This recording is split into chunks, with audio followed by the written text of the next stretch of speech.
I was inspired to do this podcast when a patient of mine had recent labs done, and it blew me out of the water. And it really showed me what stress can do to your body. I don't think that we give stress enough credit of what it can absolutely do to us. So I really want to go over just briefly. I'm going to keep this nice and short for your attention spans, but honestly, it's just so mind-blowing when you look at what stress can do. So I'm going to be pulling up her labs. You can't see them because I didn't block out her information, but I'm going to read through them. Now, let me give you a little background. This is a 51-year-old woman, and she is currently taking care of her parents, both of them. So stress levels are very, very high. Now, as we age, I mean, all my 40, 50-year-olds, 60-year-olds will resonate with me, depending on where your parents are in the grand scheme of things in life. It just sucks as we get older and to watch your parents decline and then have to take care of them. So you become the parent. I've been there with my mom. I pray that I'm not there with my dad. I love him to death. He's healthy right now. But you just know, in your head that time could come. And that alone is a stressor. This poor girl, poor woman, is taking care of both of her parents at the same time. So she's juggling a lot in addition to obviously her own family and her health. Now, we had already had her optimized. I've been working with her for about a year now, and her thyroid was optimized. Everything was good. And then the stress piled up and things just got away from her. And even with stress, of course, you're not as diligent with your supplements. You're not taking care of yourself like you should. Your sleep is going to be off. Obviously, lack of sleep has its own impact on our body. We've talked about that in previous episodes. But it's interesting and, God, just mind-blowing what stress can do. Okay, so first of all, her glucose is a 90. I'm not overly concerned about that. Liver enzymes actually look pretty good. But when we look at her, I'm just going to be kind of scrolling all around.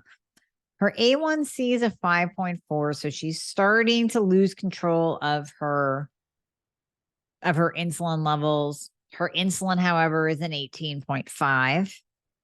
And her leptin is a 114. Now, just for any new people listening that haven't heard me yet spurt out where the optimal range should be, insulin should be less than 6.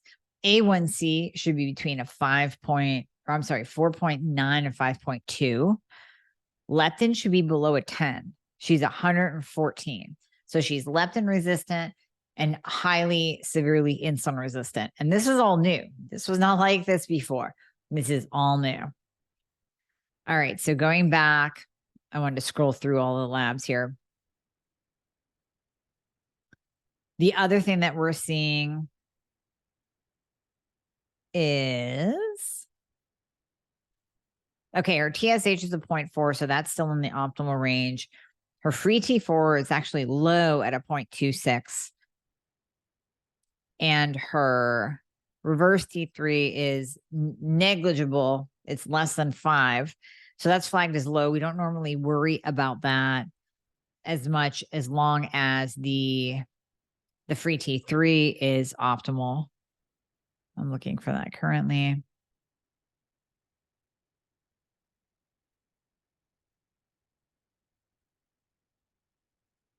Okay, the free T3 is 2.3.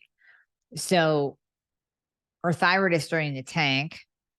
We're going to address that and change up her medication, the medication that was once had her optimized. So I get this question a lot too. Will I be on the same medication at the same dose? It's like, my answer is exactly this. Life can happen. Life can happen. Stress can happen. Hormones fluctuate. Hormones fluctuate as we age. And when that happens, that can have an impact on your hormone levels, on what thyroid med you need, the dose that you need, the amount of hormones that you need. You might need to change up there. So as we move on to her hormones, her total testosterone is now less than 3. So now she has moved to the top of the charts. I was talking about there's a few people up there that I've seen that literally have no hormones. Testosterone, negligible, not even detectable, less than 3. So now she is at the top with a couple of other of you. Incredibly low. Free testosterone, there's none. It's less than 0.2. Not even in her system. She doesn't have that valuable hormone to help her with stress resilience.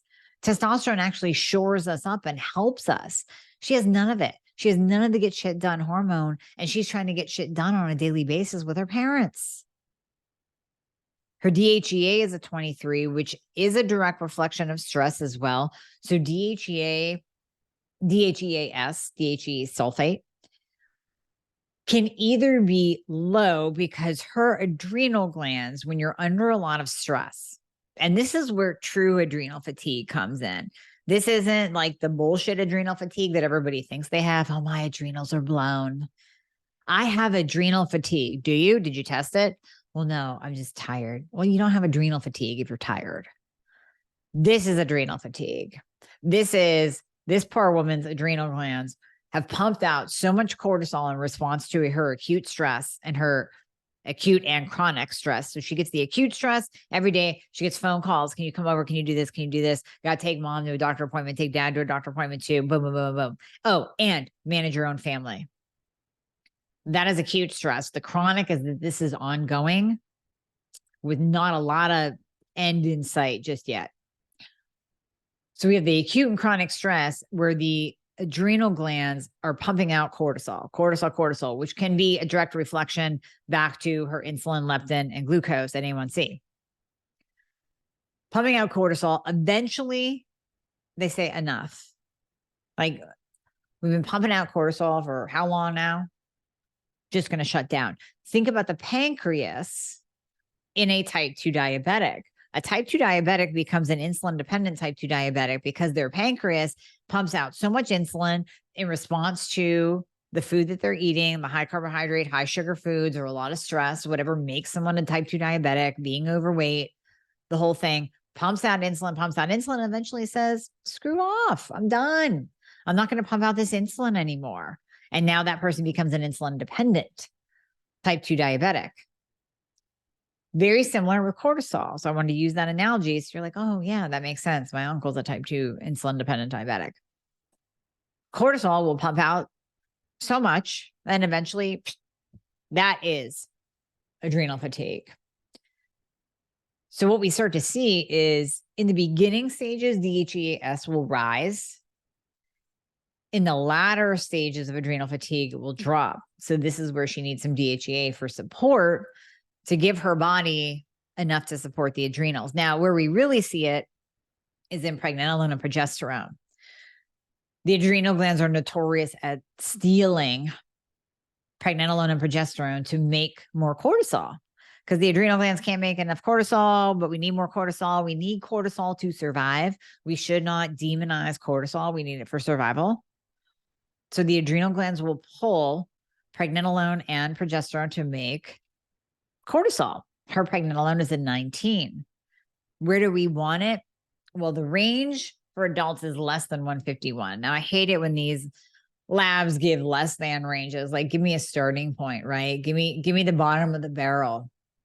They're just saying, oh, you're normal if you're less than 151. I really like pregnenolone to kind of be closer to, I would say 100. Like, I like 80 to 100, 120.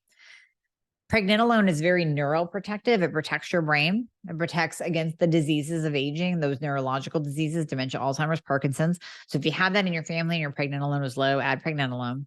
Pregnenolone is also a precursor hormone. It's a building block for the other sex hormones, and it supports the adrenals. So in her case, yes, we definitely address that pregnenolone. Now she's on pregnenolone. Her estradiol, I know, no shocker, less than 5. It's not even there. It's indetectable. And she has been on all of the hormone replacements. I'm going to say that again. She's on every hormone replacement. She's on testosterone.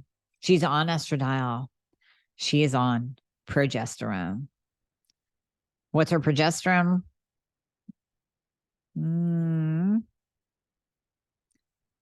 Progesterone.